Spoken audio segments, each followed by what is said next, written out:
En línea recta hacia atrás, en la penúltima fila estaba Ricciardo, listo para su primera salida. El embrague del Ferrari falló y Pironi paró el auto apenas un momento antes de que el semáforo pasase a verde. Tras ellos aceleraba Riccardo Paletti. No falló en su primera salida de Fórmula 1, engranó primera, aceleró y pasó a segunda. Siempre recto, como si no se percatase de las trayectorias evasivas de sus predecesores. Frente a él, imposible ya de evitar, había un Ferrari detenido. Un golpe duro que le frenó en seco y que desplazó al Ferrari a la izquierda con virulencia. La carrera se detuvo.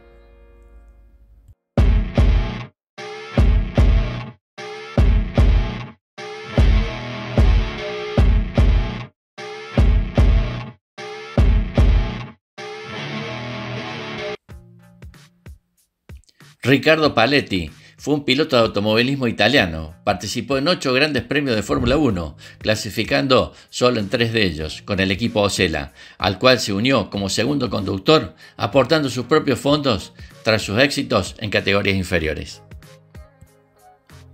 Hijo único de una familia acomodada, su padre Arieto era constructor, empresario inmobiliario y también importador oficial en Italia de la marca de audio Pioneer. Con los años, sus padres se separarían, viviendo Riccardo con su madre Gianna, pero con la presencia de su padre, de carácter tímido y educado. De joven destacó en esquí y karate y podría haber seguido esa vida deportiva de no ser por un acontecimiento que le cambió la vida. Fue en Holanda donde su padre lo había llevado a ver el Gran Premio en el circuito de Zandvoort en 1974, recién cumplidos sus 16 años. Un año antes hubiera quedado marcado por la cruda tragedia de Robbie Williamson, pero en 1974 vio a su ídolo, Niki Lauda, vencer con el Ferrari 312 V374, apenas su segundo triunfo en el Mundial, encabezando un bonito doblete para la casa italiana con Clay Regazzoni segundo. Ambos se colocaban cerca del líder del mundial, Emerson Fittipaldi. Un día casi idílico del que Riccardo Paletti regresó con un objetivo: ser piloto de carreras. Una situación acomodada en lo financiero siempre es un punto de partida óptimo para cualquier persona que quiera iniciarse en el automovilismo, y el caso de Paletti no era diverso al de muchos otros, incluidos campeones del mundo. Pero luego hay que rendir en la pista. Así, tras algunas lecciones y consejos de iniciación, debutó un 19 de marzo de 1978 en la Fórmula Super 4 italiana, en el circuito de Varano, de Melegari, en las proximidades de Parma. Logró la pole position, lideró algunas vueltas, pero hizo un trompo y acabó en la 7ª posición final. El año tuvo algunas buenas actuaciones con 4 podios, 2 vueltas rápidas y acabó tercero en el campeonato, lo que era un inicio muy interesante. Sin embargo, los años siguientes serían grises en resultados, pasando en 1979 la Fórmula 3 y con alguna excursión en la Fórmula 2, una carrera en Misano con un accidente a mitad de prueba. Fue un año de aprendizaje en el campeonato italiano, con un 12º puesto final, el año en que Piercarlo Ghinzani se hacía con el título y Michele Alboreto era subcampeón. Pero para 1980 vendrían algunas mejores pinceladas, tanto en Fórmula 3 europea, con 4 pruebas que acabaron retiradas mientras Alboreto se hacía con el título, así como en la Fórmula 2, donde logró un buen tercer lugar en la carrera fuera del campeonato, Gran Premio de Autódromo di Monza, a solo 1,1 segundos del ganador, Derek Warwick, y a 1/10 del segundo, Alberto Colombo. Al final del año, acabó séptimo en el italiano de Fórmula 2. No eran resultados espectaculares, pero en el año 1981 se produciría un cambio decisivo en el desempeño de Riccardo Paletti. El patrocinio de Pioneer lo acompañaba en todas sus etapas y le permitía lograr un material decente. Así logró ingresar en el equipo Onyx con Mike Early a la cabeza. Early tenía sus dudas para ficharlo. Aquí hay otro descendiente de una familia adinerada que quiere correr en un auto y que quizás no tenga el talento para hacerlo, pensó. Era un joven pálido y de aspecto débil. Cuando entró en Onyx descubrí con horror que no hablaba nada de inglés, lo cual era un poco más que yo de italiano. Era un tipo encantador, simpático de verdad, estupendo, pero pronto quedó sorprendido por el enfoque profesional de Paletti. De hecho, le acompañaba un médico que medía sus constantes vitales y adecuaba su dieta a las mismas, además de prestar atención a la forma física. a los mandos del March 812 con motor BMW, comenzó el año en el Campeonato de Europa de Fórmula 2 con un magnífico segundo lugar en Silverstone, detrás de un talento en ciernes como Mike Tragwell, habiendo clasificado 10º. Para mayor complicación, Paletti flaqueaba con el inglés, de modo que la comunicación con el equipo era precaria. En la siguiente carrera de Hockenheim, marcó la vuelta rápida de carrera y solo se vio frenado por un alternador que le hizo retirarse. En la tercera carrera, en Truxton, acabó en tercer lugar, sumando otro podio. En ese instante, Paletti era segundo del campeonato, empatado con Stefan Johansson y a solo 3 puntos de Mike Tragwell, pero todo se torció a partir de entonces. Comenzaron una serie de abandonos, en su mayoría por problemas mecánicos, que impidieron mostrar con resultados la velocidad evidente del piloto. Solo un sexto lugar en Vallelunga le hizo sumar un nuevo punto para acabar 10º el campeonato, que ganó finalmente Geoff Less. En una entrevista, Paletti mostraba su voluntad de seguir un año más en la Fórmula 2 antes de pasar a la Fórmula 1. Para ser sincero, tengo contactos, pero o se concluyen con algunos de los equipos grandes, o bien pienso hacer una nueva temporada de Fórmula 2 a un nivel ganador, porque ir a la Fórmula 1 en un equipo que no tiene posibilidades no vale la pena y te quemas. Pero su patrocinador quería dar el salto a la máxima categoría, y el tren de la Fórmula 1 no pasa siempre. La oferta venía del equipo Osella, uno que en 1982 iniciaría su tercer año en el campeonato, siempre en posiciones retrasadas. Un equipo de medios escasos que le dio para la pretemporada el monoplaza de 1981, el FA1B, mientras que a su compañero, el experimentado piloto francés Jean-Pierre Jarier, se le entregaba la última creación, el FA1C, que había debutado a finales del año anterior. Paletti exprimía sus impresiones al volante con aires premonitorios. La Fórmula 1 es peligrosa, muy peligrosa, demasiado peligrosa. No hace falta nada para hacerse mucho daño.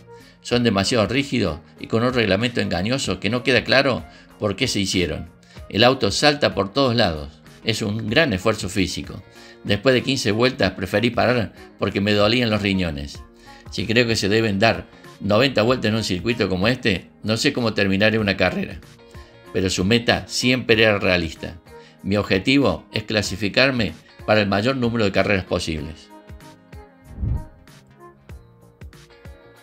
Lo volví a recalcar a principio de temporada en una entrevista. El propio Paletti declaraba sus intenciones. Mi objetivo es clasificarme en el mayor número de carreras, demostrando que era consciente de sus limitaciones y la del auto, pero sin tener miedo de causar una mala impresión, porque era un chico modesto y solo a primera vista podía parecer un descendiente de una familia rica que quiere correr autos y tal vez no tenga el talento para hacerlo. El problema para el joven que usaba gafas y que se veía de repente en una misma sala con Niki Lauda y otro de sus héroes no iba a ser terminar una carrera de Fórmula 1, sino empezarla. De hecho, su primer gran premio fue más positivo por la experiencia fuera de pista que en ella. Fue en Sudáfrica, en Kyalami, cuando la famosa huelga de los pilotos alrededor de la superlicencia. Paletti, tímido y reservado, estaba encerrado en un hotel con los más grandes, como un igual. En pista, mientras Jarier clasificaba el Osella en último lugar, él se quedaba fuera a casi 2 segundos de su compañero. En el siguiente Gran Premio, el de Brasil, fue todavía peor. Se vio obligado a pasar por las preclasificaciones y ni siquiera lo logró al desprenderse una rueda y no poder hacer más intentos. De modo que su fin de semana se terminó el viernes. De nuevo su compañero participaría en la carrera. En Long Beach, tercera prueba del Mundial con el Gran Premio de Estados Unidos Oeste, de nuevo participó sin preclasificarse. Para mayor derrota, Jarier ponía el Osella en 10º lugar, un gran resultado. La presión que el francés, mucho más bregado en batalla, ponía al joven italiano era intensa. No tanto por actitud del francés, pero sí por la necesidad de estar a su altura. De hecho, Paletti no sentía ninguna enemistad y se había planteado su reacción con Jarier de forma más constructiva y de aprendizaje. Tengo en el equipo a un piloto de la clase y calibre de Jarier. Lo seguiré como hacía Sebert con Stewart para aprender. El problema es que no era capaz de empezar una carrera, de modo que no había forma de llevar a cabo el necesario aprendizaje. Por supuesto, el Osella no ayudaba, lento y poco fiable. La oportunidad llegó en Imola gracias a la guerra entre FISA y la FOCA, que conllevó la presencia de solo 14 monoplazas en pista. No era necesario preclasificar. Ricciardo puso su Osella penúltimo, a casi 2 segundos de Jarier y a 6,4 segundos de la pole marcada por René Arnoux. Cuando iban a dirigirse a la parrilla, el auto no quiso arrancar. Así, mientras los demás se colocaban en la parrilla y tomaban la salida, él partió desde el carril de boxes y con una gran desventaja inicial. Pero estaba al fin corriendo un gran premio, aunque solo le duró 7 vueltas. La suspensión falló y tuvo que abandonar. Mientras tanto, Jarier llevaba el auto al 4º lugar en la meta, en el que es hasta hoy el mejor resultado del equipo en la Fórmula 1. Obviamente, las vicisitudes de Paletti no eran las que llenaban la prensa el lunes, sino el duelo entre Gilles Villeneuve y Didier Pironi. Con esa rivalidad en todo lo alto se llegó a Bélgica, al circuito de Zolder. Paletti estaba en boxes cuando Villeneuve tenía un accidente mortal. Esta vez tampoco se había preclasificado, en esta ocasión junto con Emilio de Villota. Unos días después expresaría la serena realidad de su situación. Si me hubiera pasado a mí en vez de a Gilles, en los periódicos hubiera salido poco más que una línea. Su intención de haber permanecido en la Fórmula 2 un año más se demostraba cada vez más adecuada, pero la situación iba a rozar todavía lo increíble. Ni siquiera un nuevo chasis en Mónaco le permitió mejorar sus prestaciones y clasificarse. Paletti veía algo que le preocupaba. Ocurrió en el Gran Premio de los Estados Unidos del Este, disputado en el circuito urbano de Detroit. El rendimiento de Ricciardo mejoró, estaba más cerca en velocidad respecto a Jarier, poco más de un segundo, pero lo más importante, se había clasificado 23º, justo detrás de su compañero de equipo. Había superado con holgura la preclasificación y no empezaría ni siquiera último. El domingo, en el warm-up, perdió una rueda y el auto tuvo daños. Los mecánicos se emplearon a fondo para repararlo mientras se acercaba la salida. El muleto no era una opción por 2 razones. La primera, que estaba siempre destinado a Jarier. La segunda, que el extintor del francés se había activado repentinamente y tenía que usar el muleto para la salida. Así que o los mecánicos lo arreglaban o no había gran premio. Y lo lograron, pero entonces sucedió lo inimaginable. Mientras Paletti se preparaba para entrar al auto y dirigirse a la parrilla, llegó andando Jarier. Había chocado en la vuelta hacia la parrilla. Así que se subió al auto de Paletti y tomó la salida con él. Ricciardo se quedó estupefacto en los boxes. De repente fue todo diáfano. El equipo solo podía poner sus esfuerzos en un auto y en un piloto, y que era siempre Jarier. El patrocinio de Paletti, en el fondo, pagaba un auto, que era para que la realidad llegaba al presupuesto. Así que entró en contacto con su viejo amigo, Mike Early, para cerrar un acuerdo para 1982 en Onyx, y estaba prácticamente hecho. Y así puso rumbo al 8º Gran Premio, el de Canadá, que se disputaría en el circuito nombrado a la memoria del reciente fallecido Gilles Villeneuve. La madre de Ricciardo acudió a la carrera, pues tenían planeado un viaje a Nueva York, al acabar para celebrar juntos el cumpleaños del piloto. Y como si todo empezase a ponerse en su sitio, los entrenamientos discurrieron con positividad, salvo por la pelea que llegó a las manos entre Raúl Boesel y Chico Serra, justo delante de su box. Pero en pista se preclasificó con facilidad y luego se clasificó 23º de los 26 participantes, a poco más de 1,1 segundos de Jarier, que estaba 18º. El warm-up lo completó sin sobresalto y al llegar el momento, por fin Riccardo Paletti se bajó la visera y dirigió su auto a la parrilla por primera vez en todo el año. Era un día gris. Didier Pironi salía en la pole position, el único Ferrari 126 C2 en pista en el país del que fue su compañero a inicio de la temporada. En línea recta hacia atrás, en la penúltima fila estaba Ricciardo, listo para su primera salida. El embrague del Ferrari falló y Pironi paró el auto apenas un momento antes de que el semáforo pasase a verde. El francés levantó los brazos nada más cambiar el color, pero ya no habría tiempo para neutralizar el procedimiento de salida. Los monoplazas empezaron a pasar a su alrededor, esquivándole milagrosamente, hasta que el March 821 de Raúl Boesel, que salía 21º, rozó levemente la rueda trasera izquierda del Ferrari. Geoff Leves impactó con su Tudor TY2 con Boesel, mientras que Jochen Mass en el otro March frenaba con fuerza y era impactado por el ATS D5 de Eliseo Salazar. Boesel y Salazar dañaron sus autos y cada uno fue a parar a un lado de la pista, pero no se había desatado el caos. Tras ellos aceleraba Riccardo Paletti. No falló en su primera salida de Fórmula 1, engranó primera, aceleró y pasó a segunda, siempre recto, como si no se percatase de las trayectorias evasivas de sus predecesores, quizás vigilando de reojo el régimen de revoluciones para cambiar el momento exacto. Engranó tercera y alcanzó la velocidad de 180 km por hora. Frente a él, imposible ya de evitar, había un Ferrari detenido. Un golpe duro que le frenó en seco y que desplazó al Ferrari a la izquierda con virulencia. La carrera se detuvo. Riccardo estaba inmóvil en el monoplaza mientras Pironi se acercaba a él. Retiraba un trozo de su carrocería y se apartaba con la llegada de las asistencias. De repente el fuego engulló el monoplaza, pero pudo ser extinguido con relativa celeridad, con el propio Pironi descargando un extintor. La nube blanca del producto fue inmensa, sin embargo, extraer el piloto de la Osella iba a costar muchos minutos. El impacto fue devastador, causando graves lesiones en el pecho del piloto italiano. Pironi se había bajado de su auto y había querido asistir a su colega, pero nada había podido hacer en medio de las llamas. Se sumó inmediatamente Sid Watkins, médico de la Fórmula 1, quien se dio cuenta que Riccardo estaba inconsciente. Aunque el equipo de rescate apagó las llamas en 20 segundos, la extracción del piloto del monoplaza tomó 25 minutos. Un tiempo crítico que complicó aún más las posibilidades de salvar su vida. Las piernas del italiano quedaron destrozadas. La violencia del choque había provocado múltiples hemorragias internas. El doctor Jacques Bouchard, médico de pista del circuito Gilles Villeneuve, declaró que Paletti falleció probablemente a los pocos minutos del accidente. El médico agregó que los exámenes médicos realizados en el auto y tras llegar al hospital indicaron que probablemente falleció a los pocos minutos del accidente. Además, el galeno explicó que Paletti tenía las pupilas dilatadas, lo que indicaba que no tenía remedio.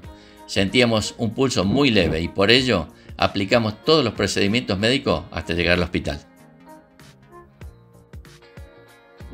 Al otro lado del muro, una madre fuera de sí intentaba acercarse a su hijo. Todos los sueños se evaporaban con el humo que aún salía del auto. Riccardo, aunque fue trasladado en helicóptero a un hospital de Montreal, había fallecido en el acto, ante los ojos de su propia madre. Su padre volaría esa misma noche para velar a su hijo. La carrera se reanudó, pero sin el equipo Osella, que se retiró de la competencia. El director del equipo, Franco Palazzoli, fue claro con Jarier. Bajo esta circunstancia es la única cosa que debemos hacer. Nelson Piquet ganó la carrera. Lamento lo ocurrido, pero esos son los riesgos que los pilotos tomamos. Es un trabajo, conocemos los riesgos antes de ponernos delante del volante, pero tenemos un trabajo que hacer. Enzo Osella, tiempo después, fue más benévolo. Era un joven tranquilo, querido por todos por su educación y modestia. Riccardo había demostrado en las temporadas precedentes su talento, pero todos los jóvenes pilotos empiezan en Fórmula 1 con los equipos menores y nosotros estábamos allí luchando por las clasificaciones. Era necesario tiempo para ganar experiencia y conocer los circuitos, tiempo que Riccardo no tuvo. Looks like one of the Osellas has hit very hard the back of Pironi's car. Pironi out of the Ferrari now, going over to the stricken Osella. It's Riccardo Paletti's car. Pironi tearing the bodywork off. Paletti still in the car as the Jacques Bouchard, médico del circuito Gilles Villeneuve, asistió a una de las dos investigaciones del accidente hecha el día lunes y declaró que los cirujanos del Hospital Royal Victoria encontraron el pecho y el estómago del piloto llenos de sangre debido a un desgarro en la aorta.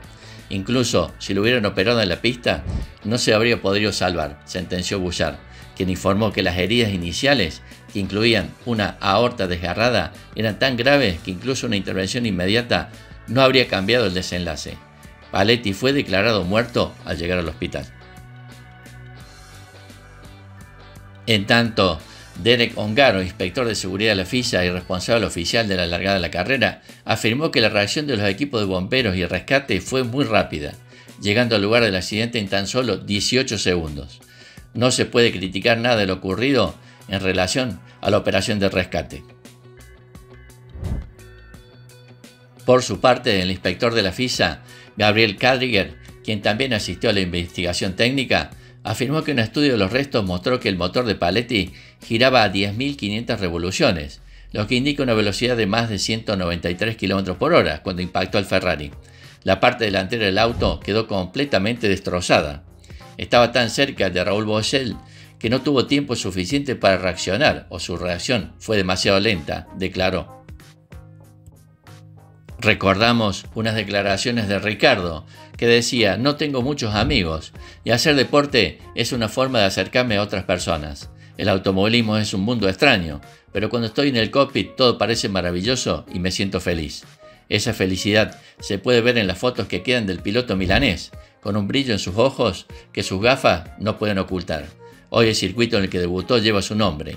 Paletti se fue prácticamente con la misma discreción que llegó, casi sin molestar, solamente como uno más de los pilotos que viajaban tratando de sobrevivir en el fondo de la parrilla como un náufrago a punto de alcanzar la orilla. No mereció irse cuando precisamente la había alcanzado.